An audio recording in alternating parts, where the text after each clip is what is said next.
Chikkaballapur police ಪ್ರಕಟಣೆ. 18 ವರ್ಷದ ಒಳಗಿನ ಎಲ್ಲಾ ಮಕ್ಕಳನ್ನು ಅಪ್ರಾಪ್ತ ವಯಸ್ಸಿನವರೆಂದು ಅವರ ಮೇಲೆ ಆಗುವ ಯಾವುದೇ ಲೈಂಗಿಕ ಹಲ್ಲೆ ಅಥವಾ ದೌರ್ಜನ್ಯವು ಪೋಕ್ಸೋ ಕಾಯ್ದೆ ಅಡಿಗೆ ಒಳಪಡುತ್ತದೆ.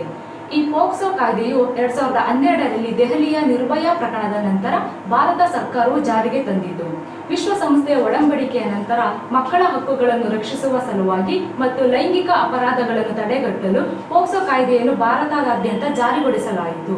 ಈ ಕಾಯ್ದೆಯು ಮಕ್ಕಳ ಮೇಲಾಗುವ ದೌರ್ಜನ್ಯ ಅಥವಾ ತೀವ್ರತರವಾದ ಲೈಂಗಿಕ ಹಲ್ಲೆಯು ಈ ಕಾನೂನಿನ ಅಡಿಯಲ್ಲಿ ಅಪರಾಧವಾಗಿದ್ದು, ಅಪರಾಧಿಗೆ 7 ವರ್ಷದಿಂದ ಜೀವಾವಧಿ ಶಿಕ್ಷೆಯವರೆಗೆ ಶಿಕ್ಷೆಯನ್ನು ವಿಧಿಸಬಹುದಾಗಿರುತ್ತದೆ. ಎಲ್ಲ ಪೋಷಕರೇ ಎಚ್ಚರ. ನಿಮ್ಮ ಅಪ್ರಾಪ್ತ ಮಕ್ಕಳನ್ನು ನಿಮಗೆ ತಿಳಿದಿರುವ ಹತ್ತಿರದವರೇ ಅವರ ಮೇಲೆ ಲೈಂಗಿಕ ದೌರ್ಜನ್ಯ ಎಸಗುತ್ತಿದ್ದು, ನಿಮ್ಮ ಮಕ್ಕಳನ್ನು ಅದರಿಂದ ರಕ್ಷಿಸಿ. ಇಂತಹ ಅಪರಾಧ ಜರುಗಿಸಿದ ಕೂಡಲೇ ತುರ್ತು ಸಹಾಯವಾಣಿ 112 1098ಗೆ ಅಥವಾ